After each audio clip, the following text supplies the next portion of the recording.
I never thought I would be living alone in this house at the age of 62. Every night, as I climb the stairs, my fingers involuntarily touch the smooth wooden handrails, and for a moment, I lose myself in memories. Including these handrails, which have been touched by the hands of my ancestors for centuries. Dozens of generations, with their hopes and sorrows, their steps and silences, have climbed these very stairs, moving toward their destiny. This house, built long ago, long since become a part of my blood and my life, now seems like an old friend, whose lines and shapes I know by heart. It has belonged to our family for over a century. And at some point, I never even considered that it could have been any different. I loved this house so much that it seemed nothing and no one could ever take me away from it. It was my refuge, my anchor in the stormy sea of life. Throughout my life, I called it home. A home that held everything, joy, pain, and long nights filled with silence. My name is Chiara. My 62 years are not just an age. They are the sum of the years I've lived, the experience I possess in abundance. 20 years ago, my world was shattered. Vincenzo, my husband, the man with whom I had spent decades of life, left me for his 25-year-old secretary. He stood in the kitchen, fiddling with his wedding ring, not looking at me. I remember that moment as if it were yesterday. His voice trembled faintly, and I just stood there, holding on to the counter to keep from falling. He uttered those terrifying words, "I'm sorry, Chiara, I never wanted this to happen." He said it with such lingering hopelessness that it became hard for me to breathe. His confession left me utterly bewildered. I didn't know what to say. He said he would take care of our son, Luca. He would pay child support. I tried to stay calm, though my heart was breaking. I knew he was leaving. I couldn't hold him back. It wasn't just him leaving, it was my entire life leaving. But I couldn't allow myself to fall. Luca was with me. I never left him, despite everything, despite my own heart feeling shattered, and the future now seeming nothing more than a foggy, empty space. Luca was my light, my purpose. Every day, with every step, I built a future for him. I invested everything I could into him. He was more important to me than anything else in the world. He was always at the center of my life. When he was in school, I organized evenings full of care for him. It was just him and me, together, only us. Sunday nights spent at the movies left no room for other joys. I poured all my energy into his education, his development, his happiness. When Vincenzo left, I threw myself into work. With every passing year, I became busier, consumed by marketing and all the responsibilities that came with it. Work became my salvation. At some point, I even joked that I was married to my career, but in reality, it was far more complicated. I lost faith in love. And honestly, I never looked for it again after Vincenzo left. Time passed, and one day, about 3 years ago, Luca brought Beatrice home. She was sweet, quite sweet. We had a pleasant conversation, though there was something about her that made me uneasy. Her smile wasn't quite real. It lacked the light I had always seen in people when they were genuinely happy. There was a shadow in her gaze that I couldn't understand. Maybe it was because she always avoided talking about work, about family, or perhaps because she never asked questions about our past. Perhaps it was my inner barometer making me cautious, but I kept telling myself that I was probably being an overprotective mother. Everything would be fine, I thought. Then, one day, at dinner, Luca announced, "Beatrice and I are getting married." It was like thunder on a clear day. I remember forcing myself to smile, even though there was something inside me that I couldn't control. I hugged them both, trying to suppress the aching feeling in my chest, and said, "I'm so happy for you." But the truth was, I wasn't happy. I tried to be a good mother, a good woman, but something about this news unsettled me. I said nothing, but I felt that something was changing. It wasn't about Beatrice, not entirely. It was about Luca, and how I could let him go. How could I release him and allow him to build his life, his family, his love, when I had lost faith in that very love? The wedding was modest but beautiful. I sat in the front row, fingers clenched in my hands, watching my boy, now an adult, pledge his life to this woman I barely knew. The subtle lines of her smile, the superficial phrases about love, all of it felt foreign to me. But I couldn't deny that she was a part of his life. He wanted this so much. And although I saw the sparkle in his eyes when he looked at her, inside me, there was a sense of cold distance. Vincenzo was there too, with his new wife, number 2, as I called her. Their teenage twins, who were curiously observing their surroundings, and who bore little resemblance to the children I remembered, were also there. We exchanged polite nods, but not a word was spoken. An invisible barrier remained between us, one that hadn't been built in a day, but in decades. After the wedding, their life continued as usual. They rented an apartment on the other side of town, both got jobs at a tech startup, working in the same company. Sometimes I invited them to dinner, trying to maintain the appearance of peaceful harmony. I was willing to play that role for Luca, for his happiness. But I still couldn't shake the feeling that something was wrong. I saw Beatrice appraising the house with her calculating gaze, touching every object as if evaluating whether it was worth it. And in those moments, I felt something uncomfortable, something I couldn't articulate but couldn't ignore either. There was no respect, no gratitude for my having accepted them. No, that wasn't there. I tried not to think about it, convincing myself that perhaps I just needed more time to adjust. But I couldn't have known how quickly everything would change, how the world of my familiar life would soon be turned upside down. It all happened on the day I was at work. A call from Luca. His voice was trembling, and I immediately understood. He was crying. I felt my heart tighten, and despite all my emotions, I quickly shut out all the external noise. "Mom, they're laying off half the company, and Beatrice and I, we're being let go." His words echoed in my head. I immediately knew this was a disaster. Luca had been looking for a job from the start. His efforts had not been in vain, but this news was a blow no one expected. I took a deep breath, trying to pull myself together. I knew how hard it was to lose a job, especially in this cruel world. How many times had I gone through such layoffs myself? Working in marketing, I had often witnessed how my colleagues lost confidence in their future. But for Luca, this wasn't just a setback, it was a disappointment, it was everything. I understood what he was feeling. "Take a deep breath, darling, tell me what you need," I said, trying not to let my own emotions show, though my heart ached. I knew that my savings, though modest, could help. I transferred enough money to cover 3 months' rent for their apartment. It was a substantial sum, but if I could help, I couldn't do otherwise. "This time we'll give you both a chance to find new jobs," I added. But anxiety kept nagging at me. Time, this was something that rarely worked in our favor. Weeks passed in a battle against despair. Luca landed a new position at a small company, but his salary was much lower than before. And that's when I realized that he was preparing for a bigger leap, that he wanted more than just a job. But Beatrice seemed oblivious. I tried not to judge, but her job search appeared completely half-hearted. Sometimes, I would visit them, and all I saw was this. She sat on her phone, scrolling through social media, while I expected her to be looking for job openings. What was she waiting for? What was she looking for? I never got an answer. Then the phone rang again. And once more, Luca's voice, now with concern. "Mom, I don't want to ask, but is there any chance we could stay with you for a while until things get better?" I looked around my house.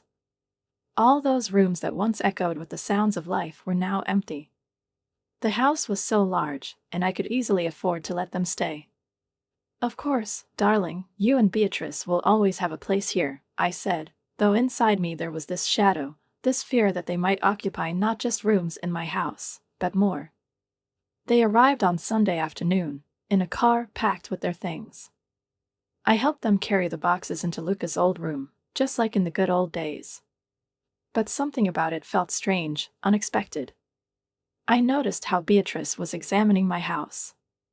She couldn't hide her evaluation of everything she saw. Her gaze didn't leave a single corner, as if she were trying to figure out how exactly this life might become her new one. "Kiara," she said, her voice sweet and languid, "your room is just wonderful, and the home office setup is perfect for our workspace.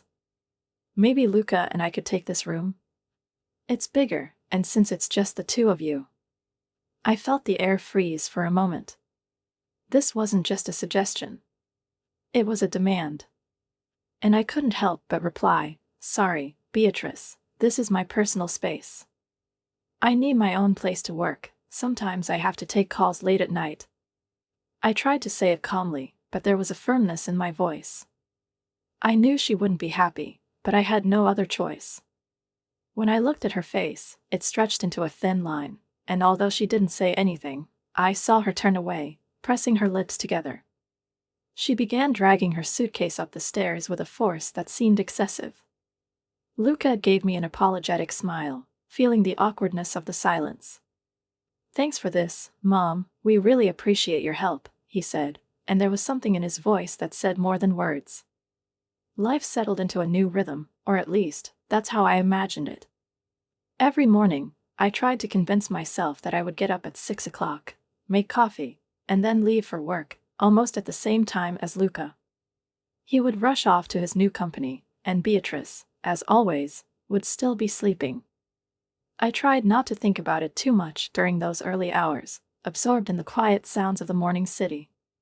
For the first few days, I told myself that she was still searching for jobs online. Of course, when life begins to go in a different direction, such thoughts are comforting. But with each passing day, it became harder to ignore a pattern that I started noticing more and more.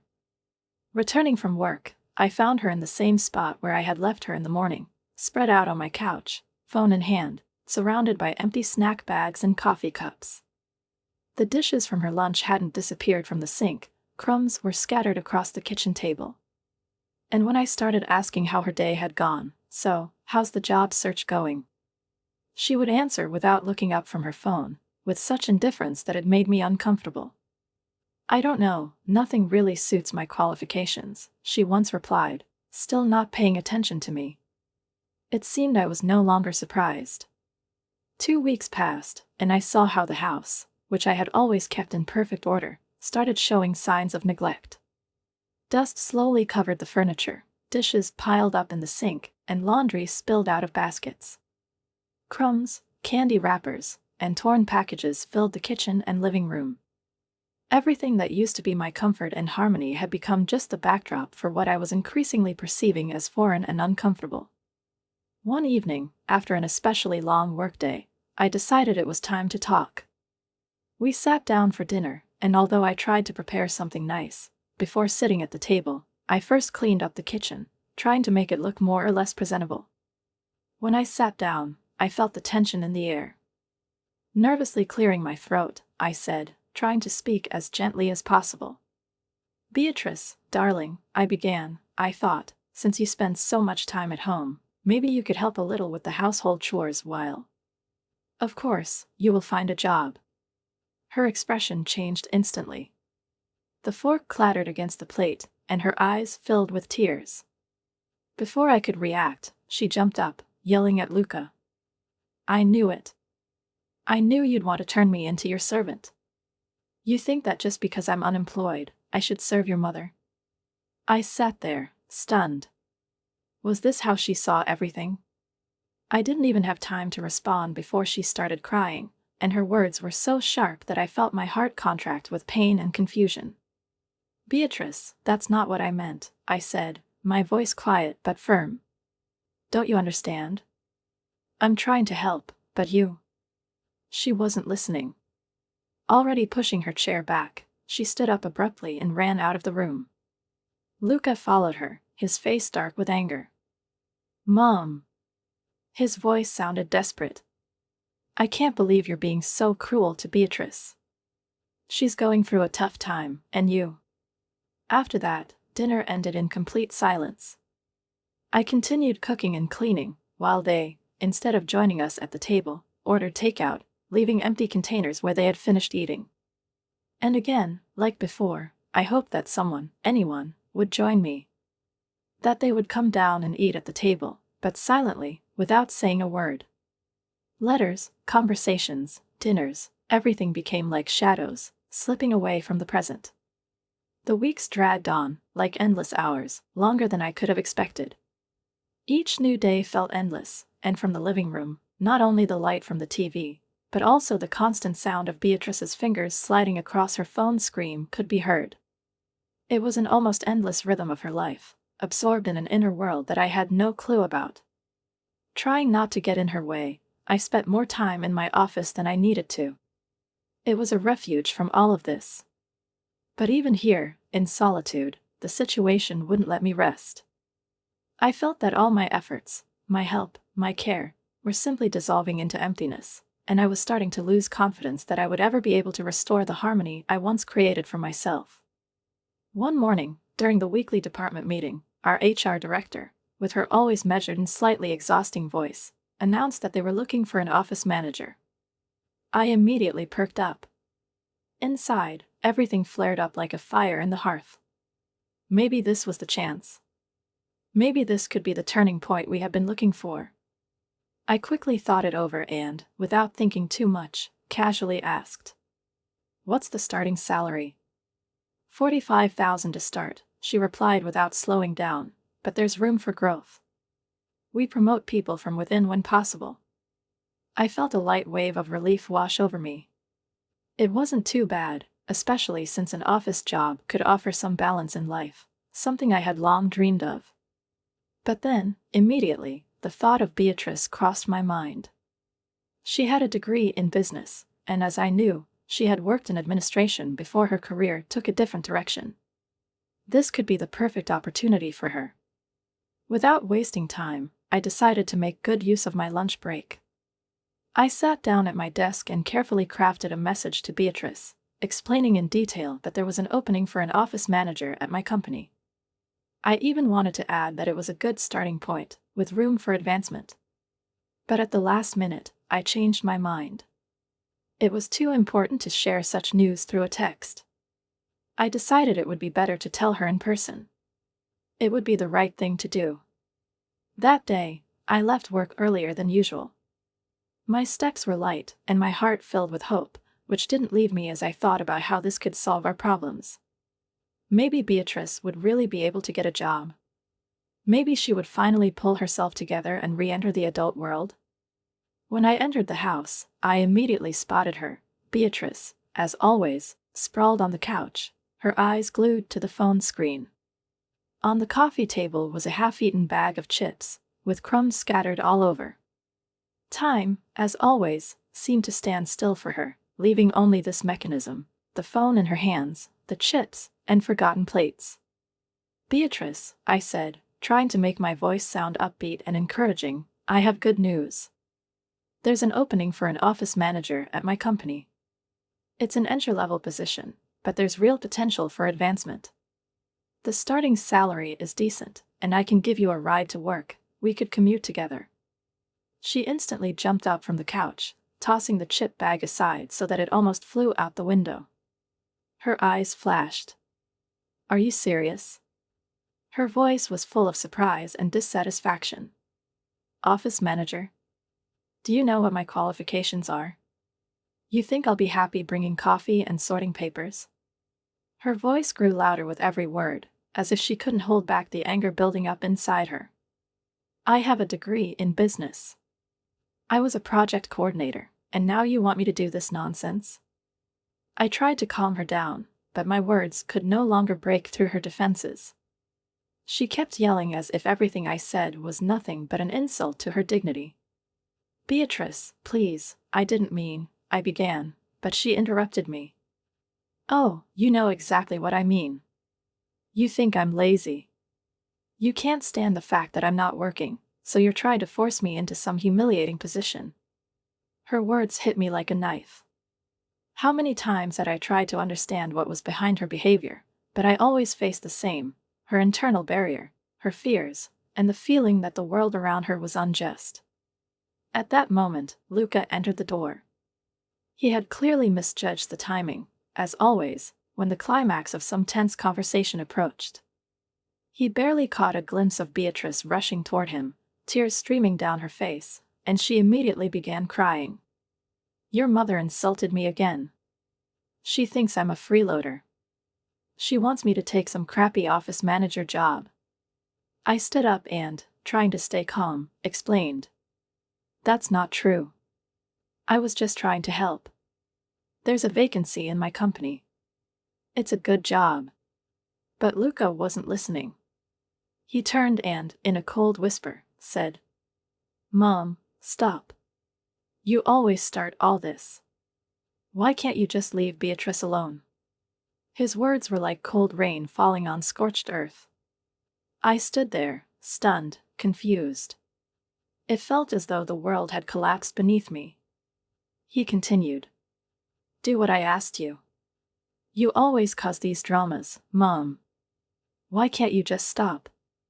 He shook his head, and I felt his disappointment spread across the room like icy water, scorching everything alive. He didn't give me a chance to respond, just turned and walked away, following Beatrice upstairs. The living room emptied, and I was left alone, sitting in the chair. My half-drunk coffee had cooled in my hands, leaving no trace of warmth. Silence filled the room. Too thick, too heavy for me, for all of us. The drama had begun. I whispered the words to myself, bitter on my tongue. In all my 62 years, no one had ever accused me of being dramatic. I had always tried to avoid storms, smoothing over sharp edges, not letting my inner tension spill out. But in recent months, life seemed to be deliberately throwing me into a whirlpool of events from which there was no escape. And here I was again, at the center of a conflict, and all I could do was quietly watch as everything I thought was stable crumbled. Days turned into weeks, and I learned to keep my mouth shut, especially when it came to work. Just mentioning the company would trigger such a reaction from Beatrice that I preferred not to bring it up at all. She would narrow her eyes dangerously, and I could immediately feel her internal barricade going up. It was easier to remain silent, not ask, not advise. This allowed us to avoid new conflicts. But every day, sitting in my chair, I couldn't help but notice how carelessly she wasted time, stretched out on my couch, while I continued to take care of all the household chores, washing, cooking, cleaning. Every time I entered the kitchen or the bedroom, her presence was palpable, as if she were still there, but not part of our real life. But everything changed when Lucas suddenly received his first big order at work. His career's rapid rise was immediately apparent. Beatrice, like a reflection of some hidden desire, started going out more often, returning with bags from expensive boutiques, with a manicure that probably cost more than our weekly grocery bill. Yet, not once did she think about buying even laundry detergent or paper towels. All of that remained my responsibility. My life was once again bound by these monotonous concerns. But I kept hoping that with Luca's rising income, he and Beatrice would finally take on at least some of the household duties. And even though they never spoke about it directly, I kept believing that change was just around the corner. Every day, I'd browse apartment listings on my phone, imagining how they'd find a nice place in another part of town. But, as it turned out, they were content with this house, the one we all lived in. They seemed happy, and with each passing day, they felt more and more at home. One evening, I returned home to find Beatrice excitedly chatting on the phone in my living room. She was in some strange euphoria. "Oh my God, yes, this house is perfect for a party," she said, not even noticing me. "You have to see the antique chandelier in the dining room. It will look amazing in the photos." I didn't answer, just sat down at the table. My stomach was already starting to gnaw from hunger, but Beatrice's words made me freeze. A party? She was planning something again. For a moment, I wondered how all of this would look if this circus started in my house once more. Beatrice hung up and turned to Luca, who had just walked in. "Baby, we have to have our anniversary here," she said, and there was absolute certainty in her voice. "Can you believe it's been almost 2 years?" I couldn't stay silent any longer. "Where exactly are you planning to have this party?" I asked, even though I knew Beatrice had an answer ready. But she didn't acknowledge my question and continued in the same tone. Of course, this house is perfect. Chiara, all our friends will love it. I think we could set up a bar in the foyer and move the furniture in the living room to make a dance floor. And we need to invite the Hendersons and that new couple from your office, Luca. Oh, and don't forget to call that catering company we used on New Year's. I turned to Luca, hoping he would at least intervene a little, but he just nodded, smiling, as if all of this were completely normal and understandable. Later, when they both went to another room, I cornered Luca in the kitchen. He couldn't avoid this conversation. "Mom, I know what you're going to say," he began, letting out a small sigh, like someone who's used to being constantly criticized. "But this will mean so much to Beatrice. She's been feeling down lately. You have no idea how much it will lift her spirits."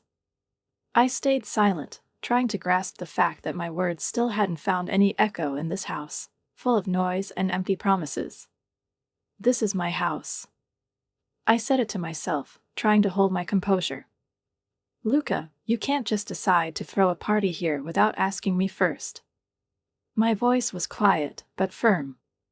He knew, of course, that this phrase meant I didn't agree. But Luca always knew how to gently sway my opinion, how to make me give in without exerting any force in his words. He looked at me the way he used to when he was a child, wanting an extra dessert, so soft, with that innocence that made me feel guilty, even when I had done nothing wrong. "Mom," he said in the same tone I remembered from when he was little, "I promise, we'll take care of everything. It will be perfect. We'll even call a cleaning service, you won't have to lift a finger."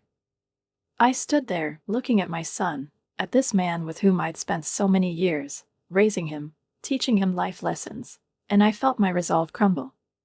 Yes, I wanted to be strict, to stand up for my space, my world. But deep down, I knew he was right. Luca was right, and I couldn't reject him. He looked at me in a way that, just like in the old days, I couldn't say no to him. "All right," I sighed, giving in. "I know I'll regret this decision, but I want everything to go back to normal afterward." "Thank you, Mom." He quickly hugged me, tighter than he had in the past few years, and with a smile on his face, he ran upstairs to tell Beatrice the good news. I stood there in silence, hugging myself, unsure of what to think about what had just happened. The week before the party passed, and I didn't take part in any of it. Beatrice took control of the whole process, like a general planning a military operation. Trucks delivering decorations came and went, bringing everything, from fancy tablecloths to crystal champagne glasses. She rearranged my furniture without asking, moving my favorite reading chair into a corner to clear space for an impromptu dance floor. I kept my distance, retreating to my office when I could, and although I tried not to interfere, I couldn't help but overhear her endless phone conversations about choosing snacks and wines. I stood by the window, listening to her loud voice, feeling the growing sense of alienation inside me. She moved my grandmother's antique vase to make room for elaborate floral arrangements, and the family photos were taken down and replaced with garlands and paper lanterns. Every morning, when I walked into the living room, I felt more and more that my house was no longer mine. All of this was happening without my participation, without my permission. But despite my internal resistance, I stayed silent. On Friday afternoon, I finally left work. I even bought myself a new dress for the occasion, nothing special, a simple dark blue cocktail dress that I thought would be appropriate, since I had to somehow fit into this picture. When I arrived at the house, I already knew what to expect. But when I saw the cars lined up along the street, my heart tightened for a moment. I took a deep breath and walked to the door. My own front door inside the house was barely recognizable. The furniture had been pushed against the walls, creating an open space in the center, where people were already dancing. The air was thick with the smell of catered food and expensive perfume. I felt something tighten inside me from this atmosphere, foreign and absurd. Beatrice spotted me from across the room. She was wearing a short silver dress that reflected the light from the newly set-up evening lights. Her hairstyle and makeup, straight out of a glossy magazine, were flawless, done by professionals. She apologized and stepped away from the group she was talking to, walking toward me. Her face froze into a forced smile. Kiara, she said, her voice sickeningly sweet, but loud enough for the nearby guests to hear, I'm so glad you could make it. Actually, you wouldn't even be here if it weren't for this. I blinked, confused. Left? Why should I have left? She tilted her head, and her smile didn't falter. I think I forgot to mention that this party is really only for our friends, young people. I assumed you'd make other plans for the evening. Maybe book a hotel room. I stood there, stunned, in that very place that had once been my home, while a few of her friends nearby giggled, raising their champagne glasses. My heart raced, but I still found the strength to speak. This is my home, I said slowly, my breath barely audible. Yes, and you've been so generous to let us use it. Beatrice patted my hand condescendingly, as if patting a little girl on the head, and her words landed like the final blow. But you have to understand, having someone's mom at an anniversary party, that's kind of a buzzkill. I looked past her at Luca, who stood nearby, observing this exchange. He surely wouldn't allow this, I thought. He would surely step in and defend me, as always, my son who, despite all his confidence in adulthood, was still my little boy. But his words, when he approached Beatrice from her right side, slipped from his tongue and made everything inside me tighten. Mom, he said, his voice tense, this really feels more like a young people's party. Maybe it would be better if you weren't here right now? Something inside me, something that had been growing thinner and thinner over the past months, finally snapped without a single word. My fingers clenched into fists, my eyes, filled with a heavy gaze, stared into emptiness. I turned and walked up the stairs without looking back. My heart pounded in my chest, yet I felt an emptiness there, as though all the confidence I had so carefully built was vanishing. I heard Beatrice's self-satisfied voice, her words reaching me like an unpleasant, irritating flute. See? I knew she would be reasonable, she's probably just going to pack up her things for the night. I entered Luca's old room, now their room. My steps were quick and determined, but at the same time, they carried with them a heavy shadow of disappointment. I pulled the suitcases from under the bed. My hands were firm, as though iron fingers no longer felt warmth. I began emptying the drawers, not folding anything, just tossing their clothes into the bags. Designer dresses, expensive suits, all the things they bought with their new salaries, their new life. They had packed them into suitcases when they left. I took their toiletries from the bed, wrapped them in a towel, and added them to the bags. Downstairs, everything continued, the music thundered, loud conversations blended into a noisy stream, but I seemed isolated from all of it. I dragged the heavy suitcases down the stairs, one in each hand. The sound of them hitting the steps drew everyone's attention, and the guests below fell silent. When I entered the living room, the crowd parted, and the faces of everyone present shifted from their conversations to watch the unfolding drama. I felt the tension in the air build, like I was becoming the center of this unwanted spectacle. Faces fell silent, and even the music suddenly seemed distant. Mom! Luca's voice broke, and I saw him rush toward me. What are you doing? I dropped the suitcases in the middle of the makeshift dance floor. They hit the floor with a dull thud. All eyes turned to me. We're leaving, I said, my voice eerily calm, even too calm for this moment. The party is over. Beatrice's face contorted with fury, her eyes flared, and she finally lost control. What the hell are you doing? She screamed, her fingers outstretched, pointing at me. You can't do this. This is my house. I stood still, unmoving, and just looked at her. Without a glance, I took out my phone. You have exactly 5 minutes to leave, I said, not raising my voice. Or I'll call the police and have you removed for trespassing. Mom, come on. Luca laughed nervously, as if trying to convince me that this was all just a joke, a mistake, that I shouldn't be doing this. I pulled out my phone and began dialing the number. 4 minutes. The guests started shuffling toward the door, muttering among themselves, some already calling Ubers, and the noise faded into whispers. The excitement, the grumbling, mixed feelings filled the space. Beatrice's words grew quieter. She continued muttering to herself, but she could do nothing. She was alone, and her army was already on its way out. Luca froze for a moment, then reached for the second suitcase, deciding to follow me after all. "Mom," he almost cried. "Please, don't do this."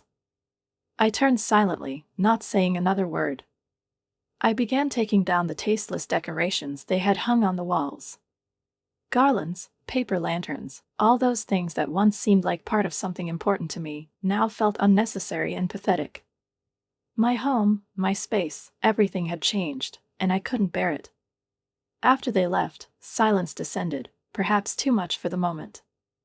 It felt as though everything around me had frozen, like the calm before a storm that would never come.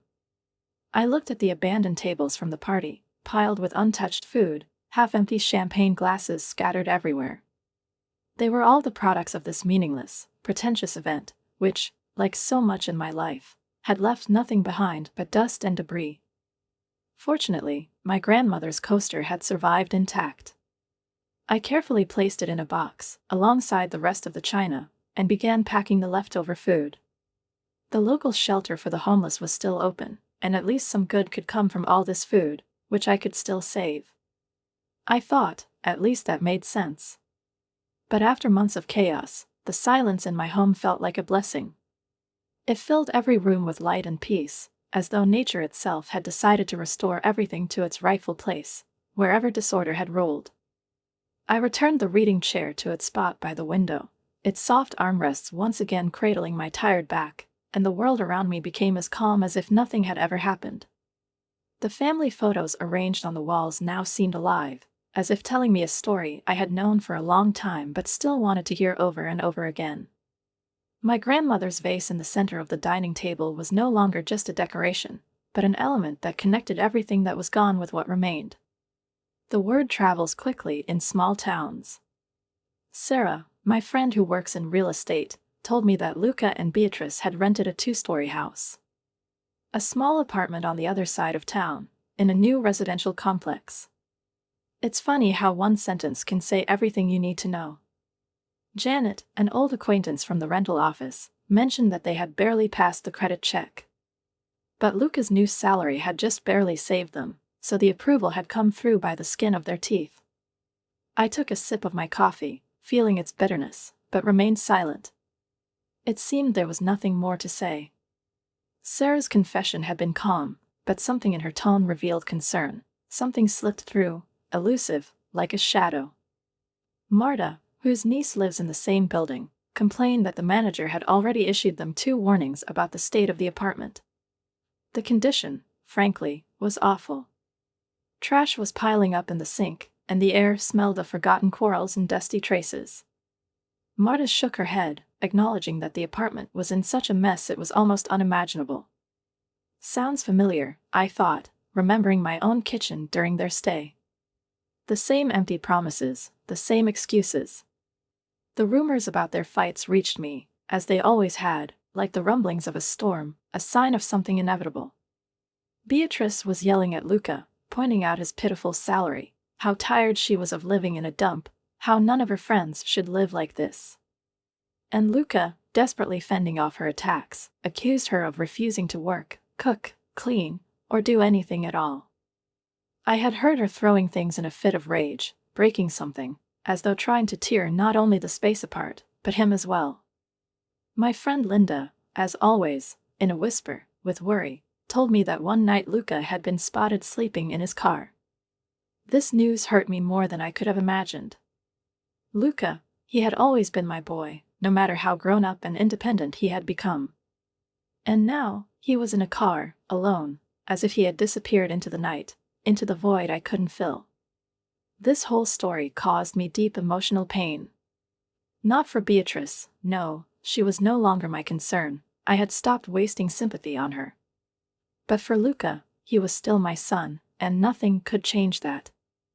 Sometimes, in the quiet of the night, I would pick up the phone, and my finger would hover over his number. I imagined his face, his voice. I wanted to call, say something important, simple, but I couldn't. I didn't know what exactly to say to him.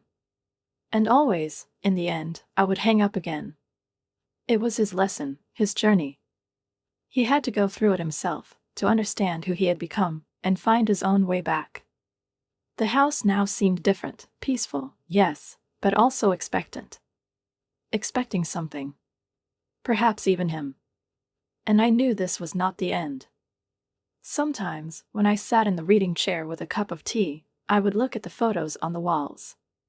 Luca's graduation, his first baseball game, the two of us on the beach when he was 10. I remembered that little boy who would run to me with scraped knees and broken toys, believing that Mom could fix anything. But now, I was facing something I couldn't fix. I couldn't be the one to fix his path. He had to figure that out for himself. I often thought about how he would be when he returned. Would he be ready to apologize? Would he be ready to talk, to rebuild what was lost? But that was no longer up to me. I had to be here, in this house that was for both of us. I would keep his room in order, just in case. Not for Beatrice, but for Luca, if he ever decided to come back. If not for her, then that bridge would be burned forever. But for him, if he ever was ready, he would know where to find me. During this time, I began to rebuild my life. I joined a book club, started taking painting lessons on the weekends, returned to things I had once loved but had forgotten. I even adopted a cat from the local shelter. His name was Oliver, and he was a great companion, though silent. He would sit with me in the evening, content, purring while I read, and neither of us felt the need to fill the silence with empty words. Oliver was simply there, and that was enough. Life went on, as always. The same routine, the same days. And when Luca was ready, I would be here. And he would know where to find me.